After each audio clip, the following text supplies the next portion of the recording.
ក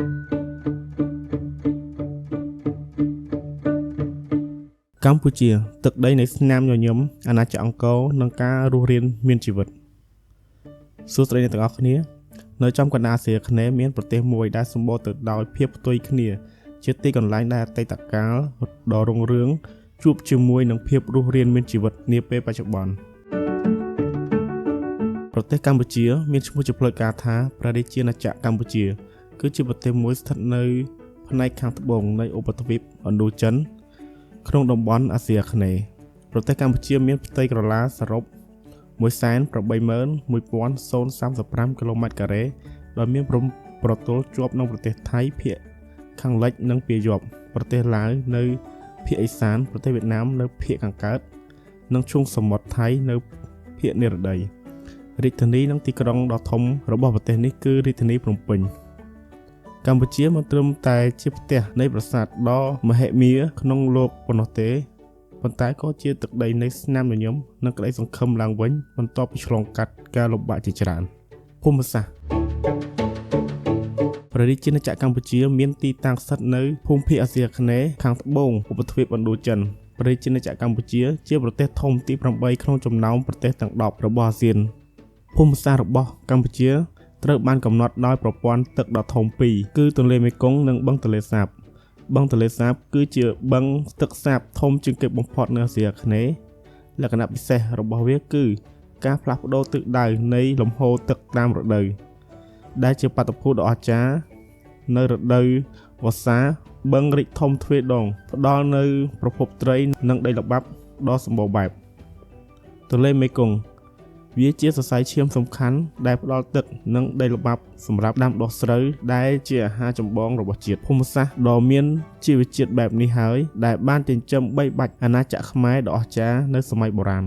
ព្រះរាជាណាចក្រកម្ពុជាស្ថិតនៅក្នុងតំបន់ត្រូពិចគឺក្តៅហើយសើមម្យ៉ាងទៀតស្ថិតនៅក្នុងតំបន់មូសុងគឺសម្បូរទឹកភ្លៀងដែលជាតំបន់មានលក្ខណៈល្អប្រសើរដល់ការលូតលាស់នៃរុក្ខជាតិនិងដំណាំគ្រប់ប្រភេទភូមិសាស្ត្រប្រទេសកម្ពុជាមានរាងជាបាតខ្ទះលក្ខណៈពិសេសភូមិសាស្ត្រប្លែកបំផុតគឺចំនួននៃបឹងទន្លេសាបដែលវាស់ទៅប្រហែល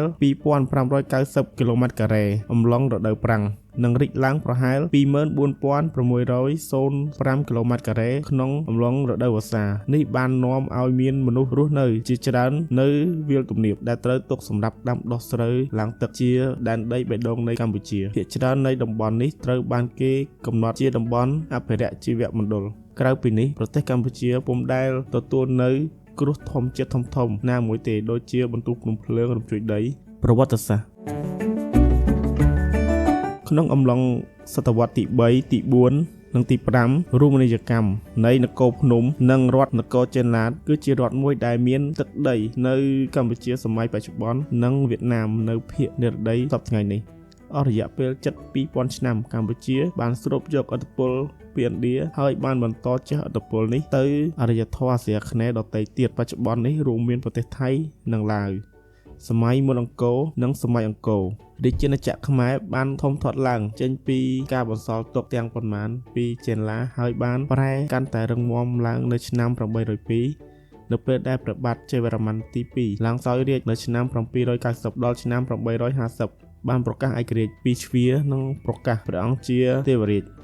ព្រះអង្គនិងពួកអ្នកដង្ហែតាមព្រះអង្គបានបង្កើតលទ្ធិទេវរាជហើយបង្កើតនៅរាជាណាចក្រមួយដែលធ្លាប់រុងរឿងក្នុងតំបន់ចាប់ពីសតវត្សទី9ដល់សតវត្សទី15រាជាណាចក្រខ្មែរគឺជារាជាណាចក្រធំបំផុតរបស់អាស៊ីអាគ្នេយ៍ក្នុងអំឡុងសតវត្សទី12មជ្ឈមណ្ឌលនៃអំណាចរបស់រាជាណាចក្រនេះគឺអង្គរជាទីដែលរាជធានីបន្តបន្ទាប់ត្រូវបានសាងសង់ឡើងក្នុងសម័យកាលនៃចក្រភពនេះឈានដល់ចំណុចកំពូលសម័យក្រោយអង្គរក្រោយពីការលុកលុយដណ្ដើមទឹកដីជាបន្តបន្ទាប់សៀមបានកាន់កាប់អង្គរហើយអង្គរត្រូវបានគេបោះបង់ចោលនៅឆ្នាំ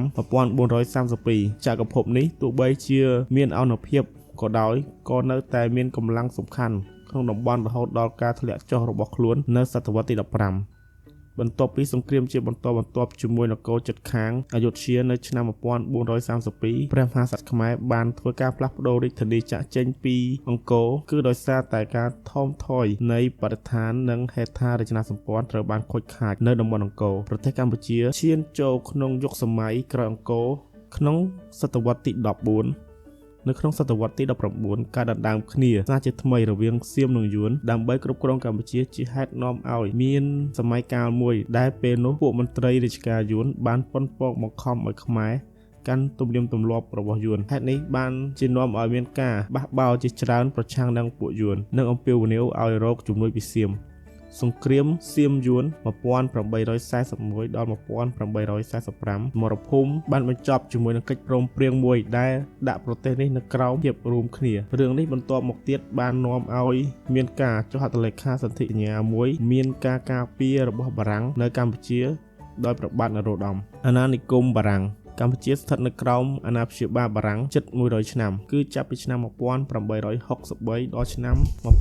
1953ដែលបានគ្រប់គ្រងផ្នែកមួយនៃអាណានិគមបារាំងនៅឥណ្ឌូចិននៅឆ្នាំ1863ព្រះបាទនរោត្តមដែលត្រូវបានលើកឲ្យឡើងសោយរាជ្យដោយសៀមបានស្វះស្វែងរកការការពារពីបារាំងក្រៅពីសៀមនិងយួនបន្ទាប់ពីភាពតានតឹងបានរីកធំឡើងរវាងប្រទេសជិតខាងទាំងពីរនៅឆ្នាំ1867ស្ដេចសៀមបានចុះហត្ថលេខាសន្ធិសញ្ញាជាមួយបារាំងបានលះបង់លើប្រទេសកម្ពុជាដើម្បីទទួលបានការត្រួតត្រាខេត្តបាត់ដំបងសៀមរាបហើយជាផ្លូវនៃប្រទេសសៀមខេត្តទាំងប្រមាណនេះត្រូវបានប្រគល់ត្រឡប់មកឲ្យកម្ពុជាវិញដោយសន្ធិសញ្ញាព្រំដែនរវាងបារាំងនិងសៀមនៅឆ្នាំ1906របបខ្មែរក្រហមក្រោយការកាន់កាប់អំណាចដោយរដ្ឋាភិបាលលន់នល់សហរដ្ឋអាមេរិកបានទម្លាក់គ្រាប់បែកមកលើប្រទេសកម្ពុជាតាមកន្លែងដែលសង្ស័យថាជាកន្លែងលាក់ខ្លួនរបស់ពួកវៀតកុង